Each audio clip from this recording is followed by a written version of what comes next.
August 18th and August 3rd.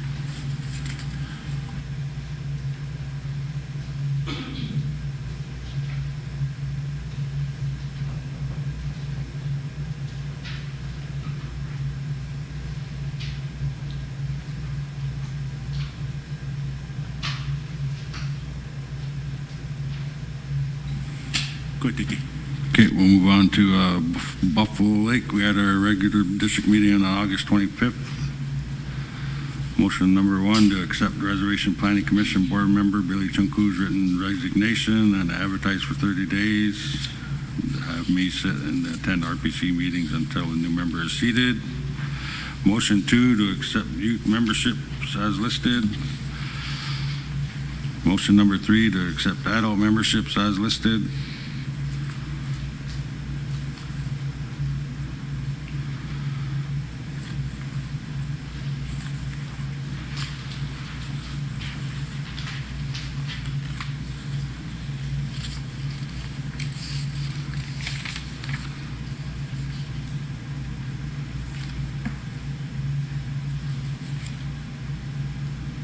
I want to note that on the comment section that Councilman Louis Johnson needs to contact SW Legal Department to request legal representation for the Buffalo Lake District on the SWC Board of Trustees. And that's all Buffalo Lake had. All right, thank you, Dickie. A motion to accept Buffalo Lake District minutes. So moved by Louis, second by Dallas. Question by Susie.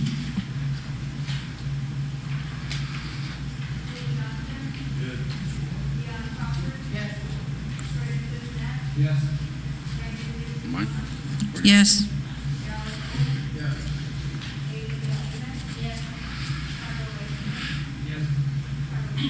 Yes. Okay, we'll move on to Veblen. Good afternoon. HIPA had our regular meeting August 21st. Motion number 3 to accept the 7 youth adult members. Motion 4 to accept the 2 new adult members. Motion 5 for tribal entities and administration to not close due to COVID. Motion 6 is to have an outside entity investigate the operation of the Little Steps Daycare to include investigating the employees and their backgrounds for the investigation to be completed within 30 days, and the report provided to council to suspend with no pay the workers involved with the incident pending investigation complete. Motion number 7 is to keep the original plan for the 24-bed treatment facility. Motion number 8 is for council to not approve the draft MOU with Roberts County until all districts get a chance to look at it. Motion number 9 is to add into the MOU that our tribal detention officers be stationed at the Roberts County Jail to tend to our tribal inmates. Motion number 14 is to request information of all projects of OEP, including an audit of the funding and employee roster. And that's it for HIPA. Thank you, Karen. Motion to accept the HIPA district meeting. So moved. So moved by Gypsy. Second by Mr. Vice Chair.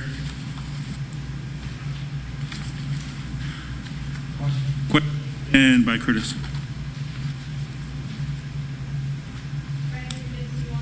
Yes.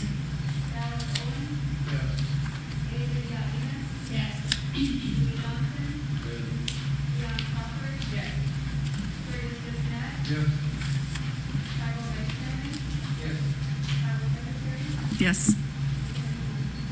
Thank you, leadership. Back to the chair. Go ahead, Itancha. Okay, we had a few motions. DCA motion number 09-01, that if Steve Gunn is billing the tribe for hours when teleworking from his residence or elsewhere, not interacting in person with tribal council or executives, and not physically handling documents to and from tribal council and executives, that he repay any ARPA funds received. Motion Number 09-02, to withhold tribal councils and Steve Gunn's severance pay until we have a clean audit or no disallowed costs from the Department of Treasury. DCA motion 0903, that the tribe does not spend 35 million lost revenue until they come up with a budget and a plan for it. And DCA motion 09-04, to pay our premium payout of lost income, 37 million back to March of 2020. And that was all DCA had. Thank you, Mr. Chair. Any questions coming from council or the execs? Motion to approve the DCA report by Mr. Vice Chair. Second by Kakiza Haska. Question. Question by Haipa. Yes. Yes.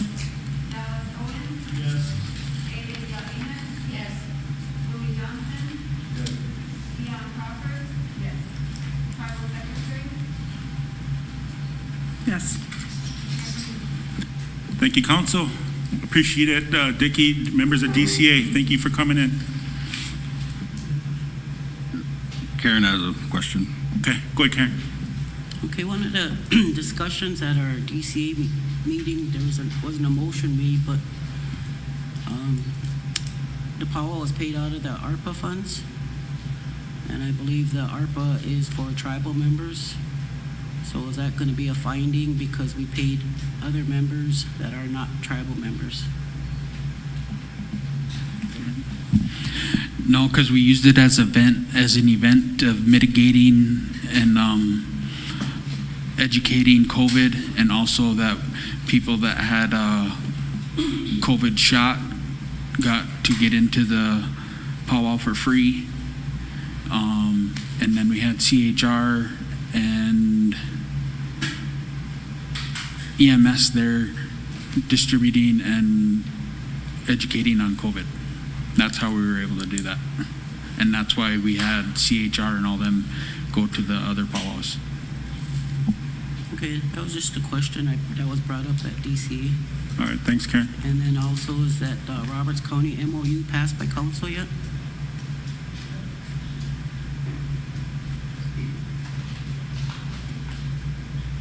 Those. We have a copy of the MOU here, but it was Yeah, passed. I have a copy of it. Okay. That's I was just wondering why they raised the jail stays to $90 an inmate.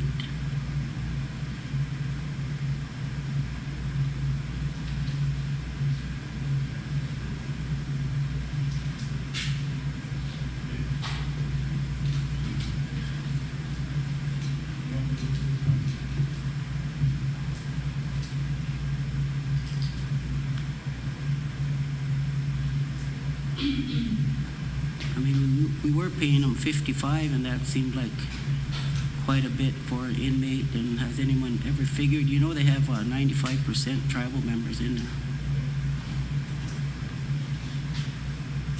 I just wondered why council wouldn't question Gary on that, why he recommended $90 an inmate per day.